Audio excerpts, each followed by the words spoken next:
After several months of speculation following the reveal of the Nintendo Switch just 8 weeks ago, Nintendo held a Switch 2 Direct this morning with all the details on the new system. There is a lot to get to, so let's get down to our breakdown, starting with the launch date.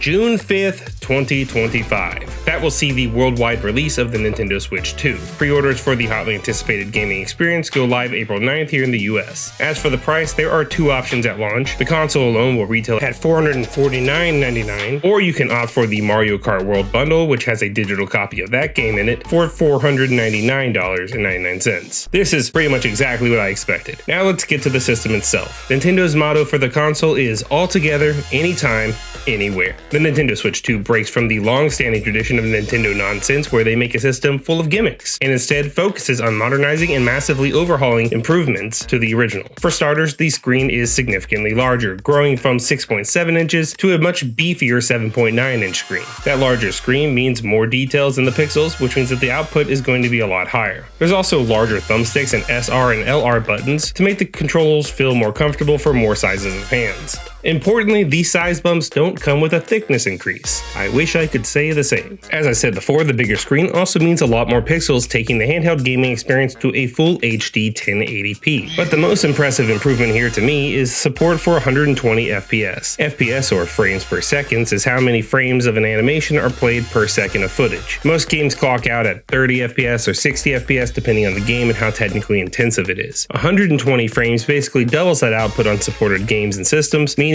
less input delay on controls and smoother looking gameplay.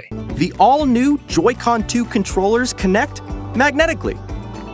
You may have also noticed a difference in the new controllers, the Joy-Con 2, which instead of sliding onto the system, now attach via magnets that form a circuit to hold them in place on the system. Look a little closer at the right Joy-Con 2 and you'll see an all-new C button, which stands for chat, or see, we have party chat too. That's right, Nintendo is back at it again, once again introducing a feature long available on other consoles with a slight twist and acting like they've revolutionized the industry. So outside of the C button, what's new with the Joy-Con this time? Well, I'm glad you asked, hypothetical viewer. Nintendo has taken a fascinating approach to the function of these bad boys, adding a mouse mode, which lets players use the gyroscopic controllers like a computer mouse. We still don't have a ton of details on this feature, but it looks like a great way for games to offer more responsive movement controls, or in the case of 3v3 wheelchair basketball game Drag X Drive, offers innovative control schemes that are unique to those games. Wrapping up the handheld console's features, a new stand offers more versatility, allowing for better support, so maybe this time around the stand won't just snap off my console when I try to put it up the first time.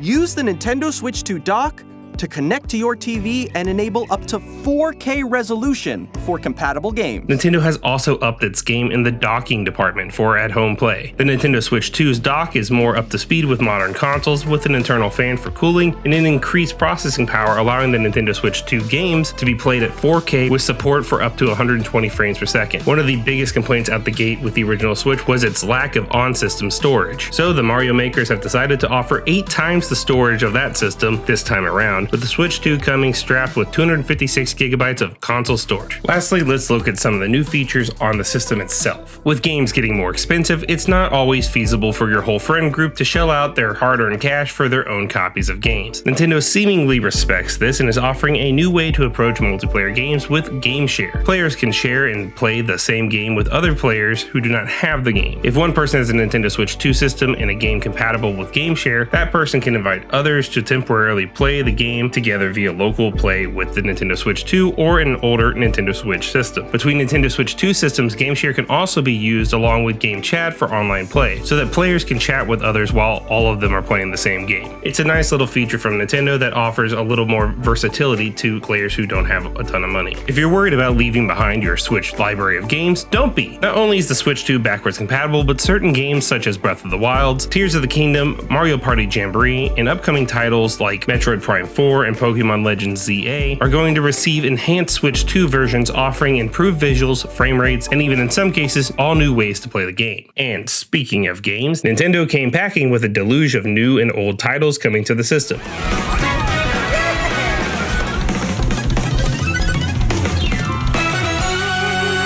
Kicking off the start of the console, Mario Kart World is a launch day title, offering a more Forza Horizons open format to its now massive 24 racer races. Everywhere is a track and can connect across multiple biomes. There's also a new Kirby Air Riders adventure on its way from the OG creator and director Masahiro Sakurai. It's the first new iteration on that particular Kirby adventure format since the N64. Filling that Mario Odyssey style revamped spot, Donkey Kong dons an all-new pair of overalls and sets out on his own new adventure in Donkey Kong Bonanza, set to release in the weeks after the console. It looks as though Nintendo has once again drummed up quite a bit of third-party support for its console, with heavy hitter games that missed the original Switch due to its hardware limitations finding a new life on the Switch 2. I truly cannot believe games like Cyberpunk 2077, Final Fantasy VII Remake, and Elden Ring are going to run on this thing, but hey, here we are and I'm super excited. Support looks good going forward as well. The Tony Hawk Pro Skater 3 and 4 remake is coming to this console. Likewise, the highly anticipated Borderlands 4 will be making its way onto the system, as announced here by a man who looks like the villain in a children's movie about the follies of greed, Randy Pitchford. I'll have the full list of games alongside this breakdown on our website. So, there you have it. The Nintendo Switch 2 is coming June 5th, 2025 for $449.99, and again, the pre-order for that will begin April 9th, so be quick on the Add to Cart button. You'll also notice the inevitable price hike has affected games this time around, and it's in full swing with the Switch 2. Mario Kart World and Donkey Kong Bonanza are listed for $79.99 instead of the usual $59 to $69.99 that we're used to. Sadly, inflation even affects our gaming. Still, an exciting day for gamers and Nintendo fans worldwide. We'll keep you updated over on Hardwired Gaming on YouTube as the launch continues, and hey, make sure to hit that subscribe button so you don't miss out on our Switch 2 review. For Hardwired, I'm Andrew Hamilton.